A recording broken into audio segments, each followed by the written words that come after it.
ደስታዬን የማካፍሎት ሚስጥሬን የማውጋውት ሲከፋኝ ልቤን የማጫውቶት ቤተኛው ነኝ። ይህ ፕሮግራም ቤተኛው ነው። ቤተኛ ጤና ይስጥልኝ የተከበራችሁ አድማጮቻችን እንደምን አላችሁ? እንዴት ሰነበታችሁ? ቤተኛ የሬዲዮ ፕሮግራምን ይዘን ቀርበናል። የተለያዩ ቁም ነገር ያላቸው ዝግጅቶችን፣ ባለታሪኮችን፣ ባለሙያዎችን እየጋበዝን ከእናንተ ጋር ጥሩ የሆነ ቆይታ እናደርጋለን። የፕሮግራሙ አዘጋጅ ሶስና ተስፋዬ ነኝ። ውድ አድማጮች እንግዲህ እንደተለመደው ባለታሪክ ነው ዛሬ ማስቀድመው። ይህችን ባለታሪካችንን ያገኘዋት በአዳማ ከተማ ውስጥ ነው። ወጣት ጠይም ልጅ ቆንጆ የደስደስ ያላት ሴት ነች። አስገራሚ ታሪክ አላት። ይሄንን ታሪኳን ስታዳምጡ እንግዲህ ህይወቷ ወይም ደግሞ ኑሯ ወደ አስከፊ ነገር እንዲሄድ ያደረገው ምንድነው? ማን ነው እዚህ ላይ ተጠያቂ የሚለውን ነገር እያሰባችሁ እያሰላሰላችሁ እንድታዳምጡት ታሪኩን ጋብዛለሁ።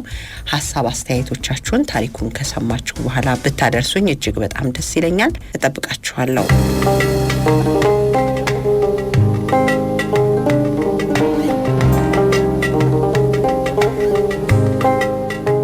እናቴ ከማረፏ በፊት እኔ እንደማንኛውም በቃ ጥሩ ቤተሰብ እንደሚባል በሞግዚት ነበር ያደግኩ የነበረውና እናቴ በአጋጣሚ ባልታሰበ ባልታወቀ ህመም በትንሽ ጊዜ ህይወቷ አለፈ። እኔ 8 ወደ 9 ዓመት ስገባ ሲያሳድገኝ የነበረው ደግሞ እንጀራ አባቴ ነበረ። አባቴ ለብቻው ነው የሚኖረው። በእንክብካቤ ያሳደጉኝ ነበረ። የሷ ህይወት አጋጣሚ ሲያልፍ እንጀራ አባቴ ደግሞ ሚስት አገባ። እናቴ ሰዓት ሞት በፊት በህይወት እያለች ለልጄ እያለች የምታስቀምጣቸው ቅርሶች ነበሩ እንደ ወርቅ ጌጣጌጦችና እናቴ እሷ ባለችበት ሰዓት ላይ ያላት አይነት እንዲህ ወደ ስልጣንም የቀረበ አይነት ስራ ነበራትና አላት የምትባል ነበረች።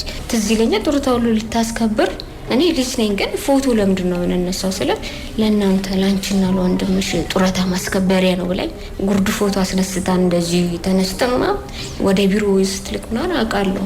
የሷንም ነገር ለኔና ለወንድም ያለችው ነገር ይፍን አላገኘውም። እኔ እንጀራ አባቴ ነው ለኔ እንደ አባት ነው። የአባት ፍቅር እየሰጠኝ ያስተማር ያሳደገኝ ነው። እሱ ደግሞ የስኩል መምህር ነበር። እሷ በሞተች 40 ምናምን ከወጣ በኋላ ትንሽ ወራት ተቀምጦ ትዝ ይለኛል አግብቷል። ሲያገባ ደግሞ የሱ ሚስት ለኔ መጥፎ ነበረች። በጣም ታሰቃየ ነበር። እሱ ሲመጣ ከትምህርት ቤት ሲመጣ ጨዋነች ምንም የምታረጊ። እሱ ሲሄድ ግን ይሄን ጠራጊ፣ ይሄን አትንኪ፣ ይሄን አትጠጪ፣ ይሄን አትቢኔ ሲርበኝም በፈራታለሁ እሷን ለመጠየቅ። እሱ ሲመጣ ነው አባቴ ርቦኛል እምለውና ለምን ልጄ እንዳስርቢያታልሽ ይላታል እሱ ማለት ነው። ለዛ ነው አባቴ እምለውና ብዙ ይጋጭ ነበርና አባቴ ከምትጋጭ እኔ በቃ ላከኝ አባቴ ከወላጅ አባቴ ጋር ስለው አድገሽ ዛሬ ሰው ልጅነትሽን አወቅሹ እንዴ ብሎ አለቀሰ ማለት ነው። ሲያለቅስ በቃ ምንም በሆን ካንተ አልለይም አልኩኝ። ወንድሜ ደግሞ ታናሽ ወንድሜ ከሱ የተወለደ አዲስ አበባ ነበር። ከሱ ጋር ትማሪያለሽ የእናትሽ ማደር አለብኝ ልጄም ነሽ ብሎ እናትና አባቱ ወሰደኝ አዲስ አበባ ማለት ነው መነን ሰፈር እና ፀሐይ ጮራ ትምህርት ቤት የሚባል ነው የገባሁት። እዛ ማር ነበር። ያው ጎበዝ ባለ ራሴ ማድነቅ ባልፈልግም ከሴቶች ግን ጎበዝ ነኝ። ድራማዎች ላይ ድርሰት ላይ ምናምን ያሳትፉኝ ነበር።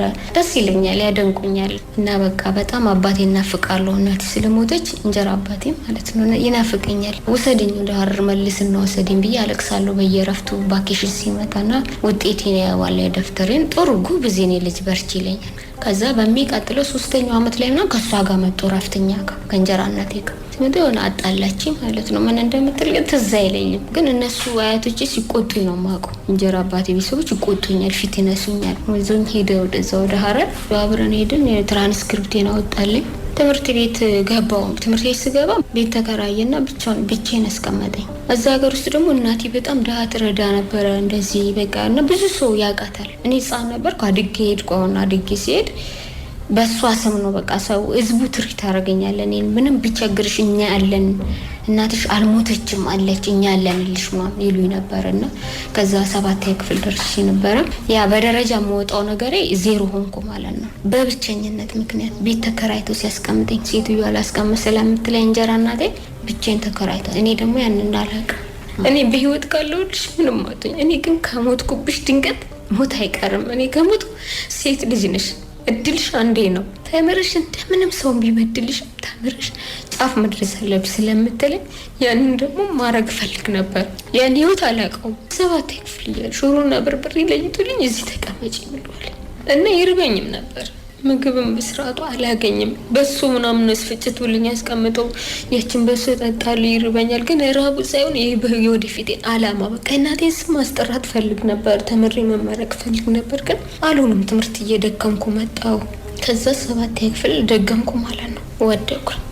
ስወድቅ አሳየው ሰርተፍኬት ሲያየው እሱ መጥቶ ማለት ነው አባቴ መጥቶ ሲያየው ከዚህ በኋላ ምን እድላለሽ ትምህርትሽን ካልተማርሽ እኮ አንቺ መጨረሻ ድኔ ግዴታ የለብኝም እናትሽ ብትሞት የማሳደግ ግዴታ የለብኝም ሲለ ጭንቅላቴን የመጨረሻ በቃ አበላሹ። አለቀስኩ። እኔ ከዚህ በኋላ ምንም የምለፋው ነገር የለኝም ግዴታ የለብኝም አንድ እድልሽን ሞክሪ ብዬ ነበር የእናትሽ አደራ ስላለብኝ አለኝ። ቁጭ አደረገኝና ከማምኑ አባቴ ያሳደገኝ አባቴ ከከዳኝ ማንም የለኝም ብዬ እዛው መቀመጥ እየተቀመጥኩ ቤት ኪራይ መክፈልም ተወ። የተወደቅሽም አይለኝም ቤቱም ኪራይም አይከፍልልኝም። በዛ ሰዓት 13 ዓመቴ ነው። በቃ አንዱ ቤት እጠጋለሁ፣ አንዱ ቤት ፊትነስ ይነሱ፣ አንዱ ቤት እና በቃ ብዙ ነገር ሆኛለሁ። ቤተሰባትች አላማ ቢስ ሆኜ የውስጤ ፍላጎት መናገር አልችል። ጓደኞቼ ትምህርት ቤት ሲሄዱ እኔ አለቅስ ነበር። ፍቅር አጥቻለሁ። አንድ ቤት የማምነው አባቴም ጥሎኛል።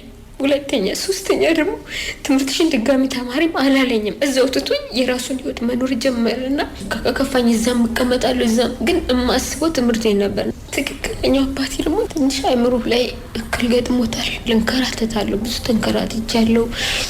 እሱ ቤት ተጠግቼ ነውና አንድ ታበዝ የምትባል ነበረች አውቃታለሁ። እሷ ጋር ጎራ አልኩኝ።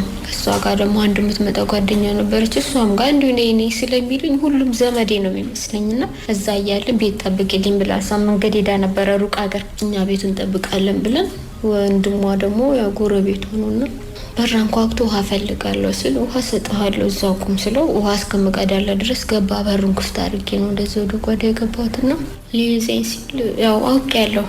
አካሄዱም የመድፈር አካሄድ ስለሆነ ያንን ተጠቅሞ ነው ያለ አይደል። የራሱን ሀሳብ እሱ ነው የሚያውቀው። ግን እኔ ያው ሮጬ ከእጁ አመለጥኩኝ። ያስኩትን ወደፍቼበት ማደረገ እሱ መልሶ ምን አለ ከማንም ጋር ስትንዘላዘል ይዣት ነው ያለው በዛ ምሽት ማለት ነው። እና ሰው ያላመነውም በርግጥ ከኔ ባህሪ የተነሳ ስለሆነ ያው ሁሉ ሌላሞች አሉ ያሳለፍኳቸው ጊዜዎች እንደዛ ሲባል ወደ 14 ዓመቴን ይዤ ወደ 5ኛ ወር ውስጥ ገብቻለሁ። የልጄ አባት አገኘኝ እና እሱ ነው ፈልጎኝ በራሱ ታይም በራሱ ሰዓት እንጋባልኝ። በቃ ከመሰቃየት ይሻላል ብዬ ገባሁ ኑሮ ውስጥ ገባሁ። ከሱም ጋር የኖረው ብዙ ፈተና ወጣ ወረድ ነበረ። ትምህርት አይከጀልም። እንኳን ትምህርት መማር አይደለም እንደዚህ ወክ እንኳን እናርግ ብሎኝ ከወጣ እኔ ያላየው ሰው አይቶሻል ብሎ ነው የሚመታኝ። ይሄ ሰውዬ ለምን አየሻክሻል ብሎኝ ቅጥቅጤ ነበር በፊት ቤት ውስጥና ከሱም ጋር እንደዛ በድብድብ ኑሮ 11 ዓመት ኖርኩ። አንድ ልጅ ወልጃለሁ። ስሙን ይሳሊዝ ወጣኝ ማለት ነው። ቤቴ ሞላ ቤት ነው። ግን ቢሆንም የልጅነት ነገር ስለሆነ እኔ ስቃዩን የበረታብኝ። ምክንያቱም ረጅም ሰዓት በስቃይ ስለነበርኩ ልጅቷን ጥዬ ነበር። እረዳልሻለሁ ብሎኝ ሰጠኝ አባበለኝና በወጣው በ6 ወሬ ማለት ነው እዚህ ፋብሪካ ይሰራው ነበር። እሺ ከረዳልኝ ብዬ ልጄን ተቀበልኳት። 4 ዓመት 5 ዓመት እየገባች ነው። ግን 4 ዓመቷ ነው። እረዳለሁ አለኝ ሰጠኝ። እኔ ልጄ ስለምወዳ ደስ ብሎኝ ተቀበልኩ። ከዛ ወዲያ ግን ስሙኒ የሚባል ነገር የለም። አሁን ልጄ 15 ዓመት ልጅ ናት። ስሙኒ አንድ ነገር የረዳኝ ነገር የለም። እና ልጄ መማር ትፈልጋለች፣ ትማራለች፣ አስተምራለሁ።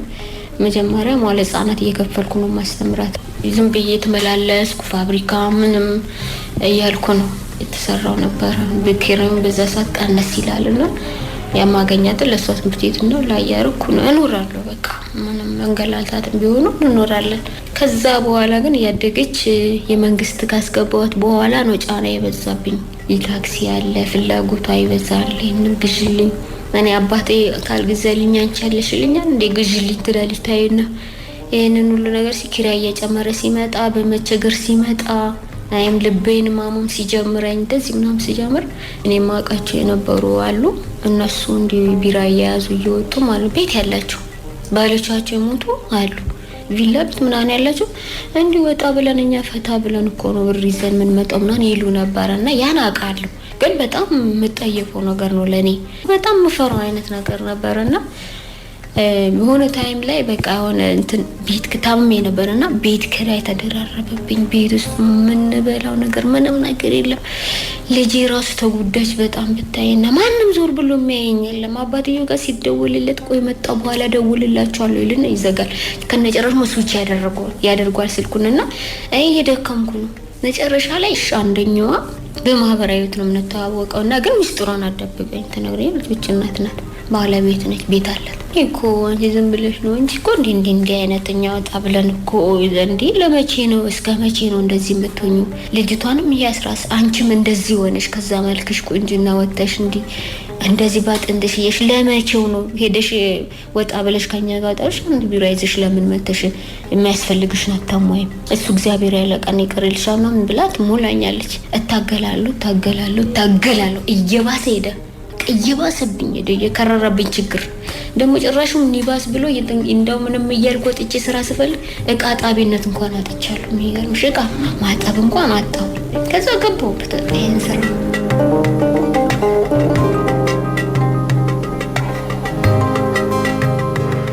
ውድ አድማጮች እንግዲህ የባለ ታሪካችን የመጀመሪያው ሳምንት ታሪክ ክፍል 1 ማለት ነው ይሄንን ይመስላል ክፍል 2ን በቀጣዩ ሳምንት አቀርብላችኋለሁ እንግዲህ እቺ ልጅ ወላጅ እናቷን ካጣች በኋላ በጣም በጥሩ ሁኔታ ይዟት የነበረው እንጀራ አባቷ ነው ነገር ግን እንጀራ አባቷ ደግሞ ሌላ ሚስት ካገባ በኋላ ትንሽ ተቀይሮባታል እና በጣም ያሳዘነኝ ነገር ገና 14 አመት እንኳን በቅጡ ሳይሞላት የ7ኛ ክፍል ተማሪ ያለች ነው ለብቻዋ ቤት ተከራይቶ አባቷ እዛ እንድትቀመጥ ያደረገውና ወላጅ ማጣት ትልቅ ችግር ነው ነገር ግን ደግሞ ኃላፊነት ከተወሰደ በኋላ ለዛ ለልጅ የሚደረግ መስዋዕትነት መኖር አለበት ወላጅም ቢሆን አሳዳጊም ቢሆን ማለት ነውና ምንም በማታቀበት በዛ በልጅነቷ ቤት ተከራይታ እንድትኖር ማድረግ በጣም ከባድ ነው አሁን ላለችበት ምስቅልቅል ህይወት የዳረጋት ያ ይመስለኛል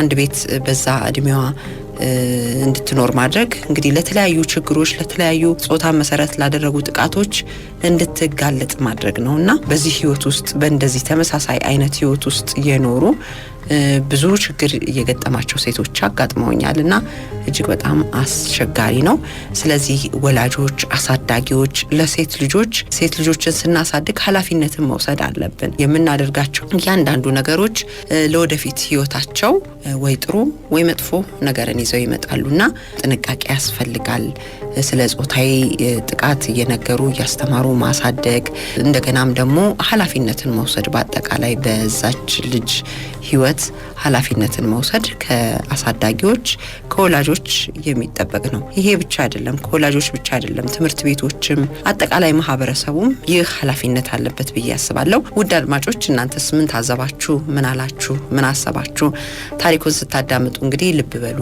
አሁን ላለችበት ህይወት ምክንያቱ ምንድነው የሚለውን ነገር ያጤናችሁ አድምጡ ብዬ ነበር እስቲ ሐሳባችሁ ምን ይመስላል አካፍሉኝ ተጠብቃችኋለሁ ደስታዬን የማካፍሎት ሚስጥሬን የማውጋውት ሲከፋኝ ልቤን የማጫውቶት ቤተኛው ነኝ ይህ ፕሮግራም ቤተኛው ነው ቤተኛ